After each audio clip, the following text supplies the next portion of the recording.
to speak up, want no more of this junk. We're getting pretty tired of how you keep messing up. We know that you are capable of making what we want. We want our books as movies, but you can't seem to do these. We all know when you read a book, picture in your mind, but sometimes that gets tiring, so we try to find a movie of the book we love so that we can see everything that happens, but you guys are clearly napping. When we saw Les Mis, we're totally outraged. We did the job, but it's not. Les Mis was rough and this and that, and these dude, I'm going insane. Your failed tries, they won't apply. We're qualified for true fans.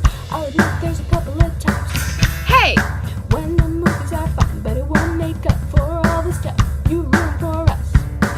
Like Cutting Jam Bombadil, and Russell Crowe is out there. How could you dare?